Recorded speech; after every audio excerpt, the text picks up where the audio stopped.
Okay, let's chat about the early parts of reading. I'm sorry it was a little long. So if it ever gets, if you look ahead and you're like, this is a really long chapter, Mr. Baum, just let me know. Because I assigned it based on, hey, this assignment's based on this chapter, whatever.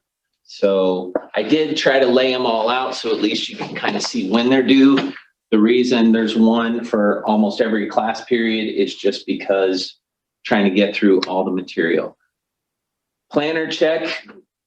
We'll probably next week pick a day to talk about the planners once everyone has them in hand. So we're going to kind of set up some standards, and we're going to actually all come up with what do we think we should do with the planner every day. And then we're going to keep each other mutually accountable. We're going to go through it together. Either that or a weight loss challenge, but it looks like looking around the room, I'm the only one that needs that. So we'll do the planner challenge instead. Okay, let's see here. Let's go back. Okay, Alyssa and Joe partially. Let's talk about, Alyssa, you wrote up a good little summary. You could go off of that if you'd like, and then we can talk about that. Not the apology at the end for not finishing the reading. I didn't apologize. This is a little like a confession. Oh my goodness. I just said I didn't do the reading. Yeah. Forgive me, Father, for I haven't read. Please bless me. Yes. Okay. Yeah. Anyways, go ahead. Make You it want me to great. just like summarize it? Or? Yeah, sure. Okay. Well, from what I did read, basically the first chapter is basically like an overview of why it's important for leaders to have really good emotional intelligence. So the first little section was talking about like what it is to be like a star performer and why that's really important. There were a lot of examples. There was like this whole middle section of the chapter that talked about real people who would have been like good examples of star performers, and like it was interesting because it kind of gave like a short little thing about them, and then it had the like key like qualities and strengths and competencies of these people. So there would be like a list, and then there were the derailing factors, I believe, about each person. And then it would kind of, at the end of all that, it kind of tied that all together and like what the similarities were. So that was really interesting. One of the things that I thought was really interesting was there was a section that talked about how kind of like if you're in a leadership position, like it's fine to be like a good manager, but there's a difference between just being like a good manager and being like, as they were saying, a star performer. And so like that could be like when you give your employee feedback, you could say, you know, good job on this, I really appreciated that, and like move on. Or you could actually take a few extra minutes to actually tell them specifically what you liked about their work and like how much you appreciated it and why you appreciated it, and how that's going to impact like whatever you're working on. Or they were saying how it might be where you, instead of just sit in your office all day working on paperwork and then like get up to take a lunch break for 30 minutes, then go straight back, you could take the time to go out on the floor with your employees, you know, check in with them, see how they're doing. So basically what I got from it was that like you're going above and beyond to not just like do like the bare minimum of your job and like get your job done, but you're going beyond that to do the best work that you can and to impact other people. Anything to add to that, Joe? No, I think that was accurate. I mean, that was pretty much all of it. Yeah, I mean, That's a safe thing to say. You don't hurt Alyssa's feelings by disagreeing with her. It's like she did a great job. You're being emotionally intelligent just by saying that. I think it was last year, and when we had to switch over to Zoom, and so in the toolbox class, which I think almost all of you were in that class, we watched a YouTube video about a CEO who hand wrote letters to all of his employees. Campbell's. Yeah, the Campbells, yeah. And he had written like, can't remember how many thousands of letters, but every day he sat down, he had a goal of writing, it was like 5 handwritten letters to his employees. And I can't remember if it was at his retirement or whatever, but I mean, thousands of people held on to those letters, because get a letter from the CEO is a big deal anyway. And then it to be very personalized is a big deal. So I worked for a guy. So I was in Guam for 7 years, then I was in New Hampshire for 2, and then I went back to Guam for 8. And 2 years I was in New Hampshire. 1 year I was a senior pastor in Dublin, New Hampshire at Mountain View Bible Church. And then the second year I was the associate pastor at Merrimack Valley Baptist Church under a guy named Larry Klaus. And Pastor Larry Klaus was one of the most emotionally intelligent people I've ever worked for. Now, he wasn't perfect. So rarely is someone, real high in every area, right? Jesus, all these things in perfection. And the rest of us kind of are high in emotional intelligence, may not as high IQ, or maybe high IQ, but struggle with relationships or whatever. He was so emotionally intelligent. So he would look across the room on a Sunday morning in the auditorium of the church, and he would look for someone he didn't know. He'd walk up to them, shake their hand. He was a big hugger. He'd been in Hawaii for like 10, 20 years. So he was big into getting right in someone's face and hugging them and welcoming them and stuff. And people just loved it. People weren't used to someone being so approachable, especially in New England. New England's very cold, kind of stiff place. So he did a really great job with that. So I was impressed by that. A lot of people, I got to, during the beginning of the Christmas break, I emceed a event out in, I guess it was the end of last semester, really, before Thanksgiving. I emceed an event out at a place called Blue Compass, and I was just the MC, and then these panel experts did all the talking. But the guy who owns Blue Compass, Drew Harden, he put out a video. His employees, they do a lot of website building and search engine optimization and all this stuff, digital marketing. They delivered during Christmas break happy hour in a bag to each of his employees. Now, obviously it's a secular thing, going to happy hour, but that was something as part of their culture, is they would celebrate victories and stuff together and do things. And they've all been working from home, so they couldn't do that. So he found out what their favorite things were, and they got it in a bag, and then he personally delivered it to each of his employees, and he's the president of the company. Actually, that's a great idea. I mean, Christians could take a play out of that playbook. That would really encourage people. So being emotionally intelligent in these areas is going to set you apart as a leader. It's the human side of leadership. So we think about all the organizational stuff, you get this, you could be A+ on this.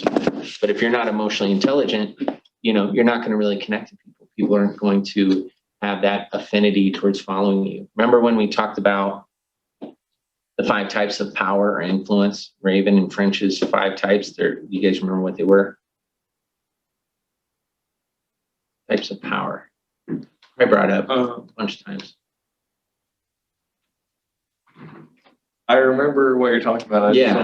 It's like power. I don't remember the exact Remember, words, power that's given to you, power that, line power, is that one? Or? You're heading the right direction. Yeah, you're heading the right direction. Expert, reward, legitimate, coercive, referent. Yes, right. That's the guy who takes notes on his computer. Pull it up at a moment's notice. So, you got some powers that are given to you, like what Joe said, where, you have a legitimate power. You're given a position of authority. You got expert power. You know more than anyone else. You got reward power. You're the one who gets to hand out all the good things. You got coercive power. You're the person that has to hand out the discipline. And then you have referent power. People follow you because they know you love them or that you have their best interests in mind. That's the most powerful of the 5 types of influence, right? Is referent power. We might have all of those, or at some time we might need to, be legitimately the leader, but we want people to follow us because they know we have their best interests in mind. So EQ helps you grow in that referent influence where people want to do things. Now, could you see how this might be abused? How do you think that EQ could potentially be abused? Yeah. You tell people what they want to hear and you manipulate them. Yeah. Right. People are emotional, right? We all are emotional beings, and you could manipulate people. You could, get people to do things because you know what buttons to push, but you're not actually concerned. So someone that just is looking to get ahead and wants to manipulate and wants to have more opportunity to grow in their leadership could read a book like this and say, ooh, this is how I get what I want out of people. And pragmatically, it might work sometimes. Now, discerning people can usually tell if someone has their best interest in mind, or sometimes after a while, they might be able to tell as people kind of let their guard down. But we want to make sure that we're doing this for the right reason, right? So if we are kind to one another, tenderhearted, forgiving one another, even as God, for Christ's sake, hath forgiven us, we're going to be a lot more effective as leaders. 4 areas of emotional intelligence: self-awareness, understand yourself. So when you think about how you are wired, if you want to be an emotionally intelligent person, you got to kind of understand, am I an outgoing person or am I an introvert? Am I a driven person, or am I more of a kind of wait back and see how it goes? Am I the kind of person to take the lead on something, or do I prefer to support? Do I get stressed out easy, or am I pretty steady? These are things you got to understand yourself if you want to be emotionally intelligent. Because you ever been around someone that they just don't realize how they are? Like, they think they're great. I have one friend, he's a great guy, and he's very smart IQ wise. And I heard him say at least 5 times, yeah, I'm really good at reading people. And all the people sitting in the room are like, no, he's not. He's actually not good at it. But someone told him earlier on he was good at reading people, and he just believed it about himself. And he wasn't good at reading people. All the people in the room are like, frustrated with him. And he thinks he can read them. And he's like, oh, they love this. They love me. And they're like, and I'm like, not everyone, maybe your mother. But so self-awareness, self-management. Can you manage yourself? Me, I know that I'm not the most organized person, and I'm not the most detailed person. And I struggle with that. And I don't get certain things done at the highest quality. So I have to manage that, and I don't do it perfectly. I'm not holding myself up as the example of this, but as an illustration. So I have to have, so I'm not a very studious person, but I carry a notebook around and just write everything down. If nothing else, it keeps me from being distracted. So when I'm sitting in chapel, I take notes because I want to retain some of it. But my notes aren't like highly organized and color coded, and I rarely refer back to them, but I write it down. It helps me kind of keep my mind in line with things. That's how I manage the fact that I'm actually easily distracted, not very organized, and I don't really have a system for retaining things. So I have to manage myself. You have to manage yourself. That's why we're going to do this, is just practice in self-management. So it's not the end goal, it's a tool, but it is effective. Social awareness, understanding others. You ever have someone that does not realize that you have an invisible force field that extends between 18 to 36 inches to 6 feet away, and they like to get right inside of wherever your limit is? There was this one kid in our ministry, and he always it's almost like I have this invisible rope around me that everyone stays outside of, and he always ducked under the rope and then got right up in my face to talk to me, kind of like Jack Sparrow, like like that. I'm always backing up, and he's always getting closer. I had one boss in the Air Force who it's funny because it was him.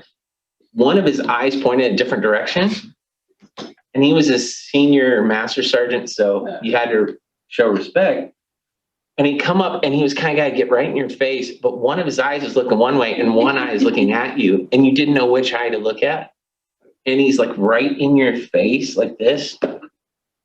And it's just so maybe lacking a little social awareness. Maybe you have some friends like that. They're just not, they're wonderful. They just might not be as socially aware. And maybe it doesn't matter. God's made them that way. It actually helps them get through life by not having to care about what everyone thinks. There's a lot of pride when you walk into a room and You're just worried about what everyone's thinking about you, right? But every once in a while, you do need to like look in the mirror, just make sure. So being socially aware, understanding how others kind of perceive you and understanding how they interact and things. And then finally, relationship management. How do you manage others? So when you get to relationship management, it's like, so how do you take the pieces of, okay, you got two people and you're aware of how they're wired and you're aware of how you're wired. You're trying to perceive things. And then you're like, how do you get them to interact with each other? So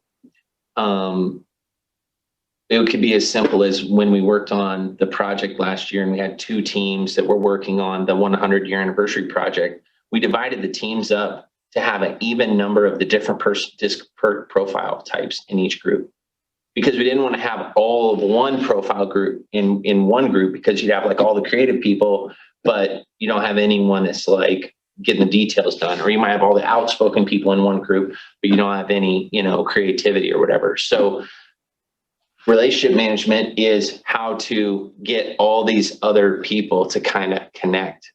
And then how do I intersect with that? So it's important for pastors to have these skills. And you don't need a secular book to tell you how to do this.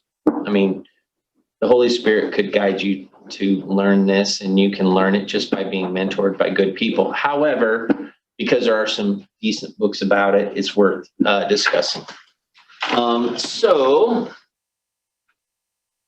20 competencies under personal self-awareness. You have emotional self-awareness, accurate self-assessment, and self-confidence. And the social side, social awareness, you have empathy, putting yourself in other people's shoes, organizational awareness, service orientation. I want to say something about empathy though. So in business, empathy is good. In problem solving, like design thinking, empathy is critical. But empathy, just for empathy's sake, can actually be a little bit of a mental and emotional trap. This is just me speaking from my opinion. There are a lot of people that battle anxiety and depression today that don't interpret empathy the same way that maybe I would. They see something troubling, and then they put themselves in the shoes of that troubling situation, and then they start being weighed down by that. And before you know it, they're in full-blown anxiety or depression because of empathy. As a Christian, though, God gives us grace for certain things, right? So when we're going through a hard time, God gives us grace. When we're helping someone else, we weep with them. When they're weeping, we rejoice when they rejoice. God doesn't give fake grace for fake situations, right? So God didn't give me empathy for a Hallmark Christmas movie. Like, I'm just going to feel bad and I'm not going to be able to do anything about it, right? If it doesn't resolve. So we have to be careful that we don't engage empathy to the point where it goes beyond where God's grace is for our life. That's just kind of a side thing, but it's actually, I forget what they call it. There's a term for it right now that a lot of millennials and younger are dealing with, because they get so much negative stuff through the internet and through media and stuff, and they actually don't have anything they can do about it. And without Christ, they don't have any hope, and they can't physically go on and do anything about it. So what you have is they just, blow up over it, or they shut down. Self-management, emotional self-control, trustworthiness, conscientiousness, adaptability, achievement, orientation, initiative. Then relationship management, influence, inspirational leadership, developing others, building bonds, teamwork and collaboration, conflict management, communication, change catalyst. So these are all the different areas that EQ affects. And these are all things that if you get a handle on how to work through these things, you're going to really be set apart as a really valuable team member and a leader. You're just naturally going to grow in leadership opportunities. Sometimes some of the best leaders in the workplaces are people that are moms and dads, because they've actually had to kind of go through all these little laboratory experiments at home over and over and over again with emotional stuff. And then they get out into the working world and they realize that, hey, I recognize the signs in this worker because I've seen it with my, teenager, or I've seen it in my spouse, or I've seen it, with my sibling. And people that have interacted in a family situation with emotional intelligence bring that to the workplace. And sometimes it makes them some of the best, best managers and best leaders. Let's look at the derailers real quick, and then we'll be done with this discussion for today. So let's see, I think it's going to be, I want to look at part after this. Okay, let's look at these derailers here.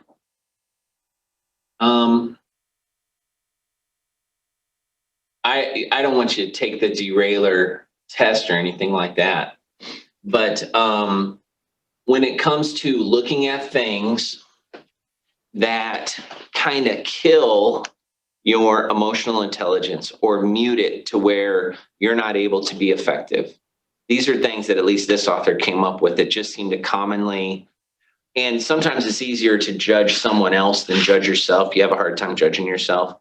But if you were to give, let's say that you were in charge of someone and you gave them this test and had them kind of measure how you are, it might bring some stuff to the surface that you don't see about yourself.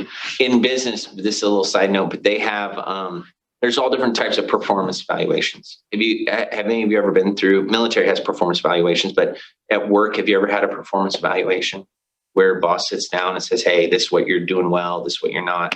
They kind of give you a work report card, right? So there's a way of doing it that some people like called a 360-degree evaluation. Your boss sits down with you, says, hey, this is what I'm seeing from my perspective. Your coworker sits down with you, says, hey, this is what it's like to work with you every day. Your customer sits down with you, says, hey, here's some customer feedback. And then the person that works underneath you, your subordinate, sits down and says, this is what you're like as a boss. 360-degree feedback. A lot more tedious than a normal performance evaluation, but probably gives you a lot better perspective of how you're really wired. Well, you could use this as a tool for someone that wants to help give their boss feedback in a kind of a non-threatening way. But here are some of the things. Smartest person in the room syndrome. Person that has to be right all the time, married to their own ideas, not open to or distrusting of new ideas. A person that has lack of impulse control, emotionally reactive, volatile, abrasive, follows urges to an unhealthy extreme. Drives others too hard, micromanages and takes over rather than delegates. Perfectionism, sets unrealistic goals, rejects criticism. Defensive, blames others, is inflexible and argumentative. Risk averse, lacks courage to take risks. Failure to learn from mistakes, same kind of mistakes show up over and over again. Lack of insight into others, can't read others' emotions or reactions. Doesn't ask for feedback, misses opportunities to include others for better decisions. Self-promotion, is attention-seeking, overlooks other accomplishments instead of their own recognition. Lack of integrity, they're just dishonest. Minimizes things when they don't like it. Failure to adapt to cultural differences, doesn't change leadership style appropriately. Indirect with others, does not give hard feedback or make the difficult decisions. Approval dependent, needs too much approval before making decisions. Eccentricity, they're unpredictable and odd in behavior. Mistreats others, callous, demeaning, or discounting to others and their needs. Self-interest, acts in self-interest instead of the interest of the whole organization. Insular, disregards health and welfare of group outside responsibilities of own organization or team. Okay, so out of these, if you were to say, what would be the top 1 or 2 derailers that you would like to see least in your boss? So you have a boss and no one's perfect, but what would be the most offensive of these if you had a boss out of this whole list? I'll kind of scroll through it. I wish I could make it smaller again. I just made it bigger. Hold on. Nope. Nope. Okay, it's not gonna get smaller. I just keep pinching the screen for no reason. All right, so I'll just kind of scroll through this again. What would be the top 1 or 2?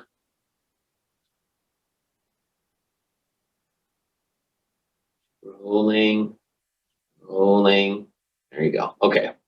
So what would be the top one or two that would just be the most offensive to you in a boss? Everyone's got to get one. Yep. I think for me it'll be the first one. Like if I'm around someone that acts like they know everything, or if they just like, act like everybody else, should know what they know and all this stuff, then that kind of shuts me off as to feeling like I would even want to try, because like they already know it all, so like nothing I do is going to be good enough for them. So if I had a boss that was like that, it would be really intimidating for me. So that's probably No, I don't think it's fear, man. When you work with someone that's like this, here's the bad part about smartest person in the room. Sometimes they are the smartest. Like they are the most intelligent, right? Maybe they know more about the process, or they, are just literally a smart person, or maybe they have the most experience, or they've been there the longest. But the smartest person in the room syndrome is not based on knowledge or experience. It's based on attitude. It's when the attitude of like, hey, I already know how this should go. This is just a formality, having this meeting. I've already made the decision, but they tell us we have to discuss this. So, and it basically shuts down any kind of like good dialogue. So yeah, great. Yeah, Max. I feel like there's some overflow with some of these where they just kind of run into other ones, but I think like defensive or risk averse where they're inflexible. I mean, that kind of runs into smartest person as well, where they're not open to new ideas and really push back on any kind of change. Mm-hmm. Yep. Yeah. I got to say, for me, risk averse is one of my hardest ones, because I worked with a lot of characters. I say characters, scoundrels, odd people, whatever you want to call them. I worked with a lot of different people in the years. And so I built up a little bit of a tolerance for odd behavior or abrupt personalities, things like that. But the lack of desire to like make things better and risk and stuff like that, that can sometimes get me, and it's not necessarily right for me to get irritated with it, but it's just being honest. I'm always willing to take a risk, which isn't good either. So, all right. Chris, did you have your hand up? really, really think that that's also integrity for me. Mm. Being honest, or not doing anything. Yeah, and it kind of undermines almost everything else, because you can't trust them.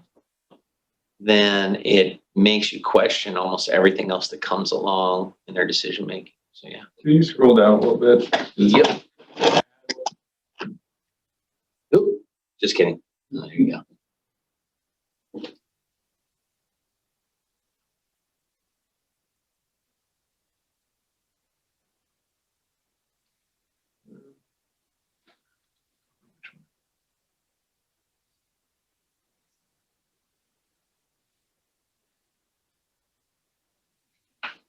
I guess the defensive one, I thought there was one that was like, I guess I'm like blaming others. Mm-hmm. Somebody that doesn't take responsibility for their own actions. And I don't know if there's another one like that, but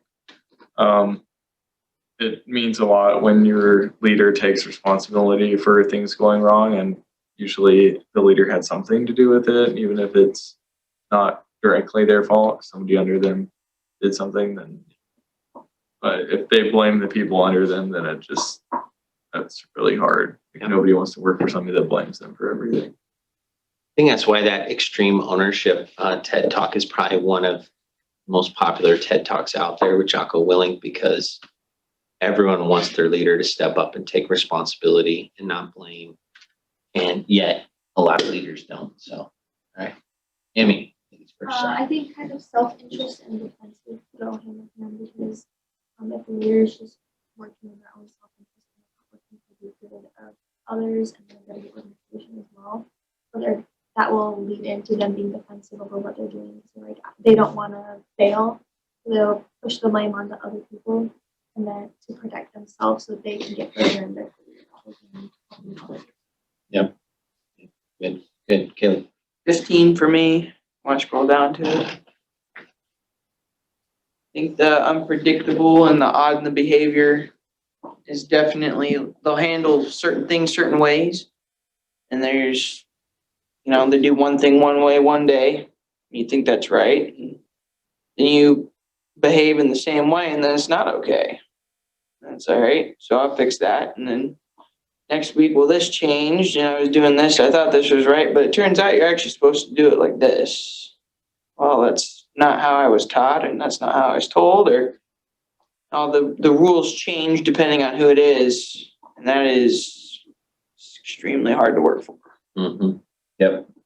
Yeah, that's one of the biggest frustrators in teenagers with a parent that isn't predictable. That one day they're like their best buddy, and then the next day they blow up at the smallest thing, or one day they're okay with something, the next day they overreact about it. And so it leads to a lot of bitterness in teenagers when parents, I'm speaking from experience, aren't consistent with their response to things and stuff. So most people would rather just know how someone's going to behave. So any other comments on that? So the value of understanding this is you put yourself in the situation of you're going to be, if you're not already, you're going to be working for people that are flawed and imperfect. No one's going to bat it. They're not going to have a perfect score on this. So you recognize that because no one's perfect and you're not perfect, that you do need to be gracious. But you also recognize that after, 2 or 3 of these things, now all of a sudden the person really, they're not going to be as influential. They're going to be actually undermining their own authority because of whatever it is. And so it's a good warning to yourself not to allow these things to creep in, but also, if you have a voice into the life of someone that's a leader and you can share with them things or whatever, you can make mental note. You don't always get to say something about it. But any final thoughts on this? People that work under people, like that have to look up to them and they're told, hey, you got to follow this person's example, and then the person's not a very good example, get really frustrated really quickly, especially in the world today. You don't just have to take it anymore. 50 years ago, you just kind of mini jobs. You just had to kind of keep your head down and do your work, because it's not like you could just go work for another washing machine factory. There's one in town and that's where you work. You're going to work there till you get your pension, and you're just punching the clock, and doesn't matter if your boss is intolerable and, you didn't have many other prospects, whatever. Now you can get on Indeed.com, say, I hate my job. There's, 50 other jobs within an hour of here.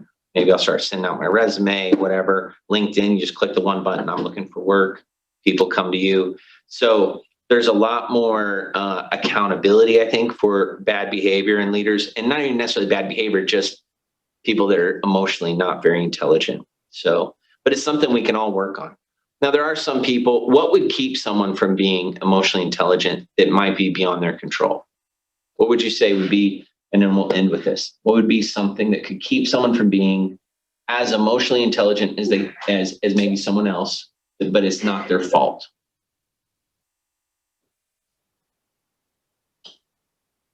Disability of some kind. Yeah, disabilities, right? So there's some people have different things that, maybe they're somewhere on a spectrum with a form of autism where they don't actually have the ability to understand people's emotional responses. They don't literally read faces very well. So that person can still be a functioning leader. You've got to recognize that. What else might be a reason why someone maybe beyond their immediate control might not be as emotionally intelligent as they could be?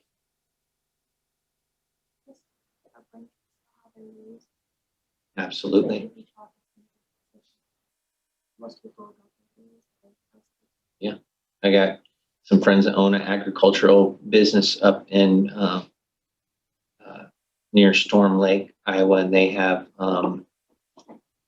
their dad was his dad was a German immigrant, ran this agriculture business, was screaming and cursing and threatening, and that's what they grew up in. Now they're learning a different way. They both got saved, and these two brothers have started to change, but that's how they were raised. That's how they originally started leading people. But they also both quit working for their dad for a while because they hated that so much. What else? Maybe kind of going with that, if someone's been abused in their childhood or abused in the past, they might be more closed on to like people in general, so they're not as willing to be open with people or to let themselves trust people. So they might be more closed off and have a hard time delegating and doing things.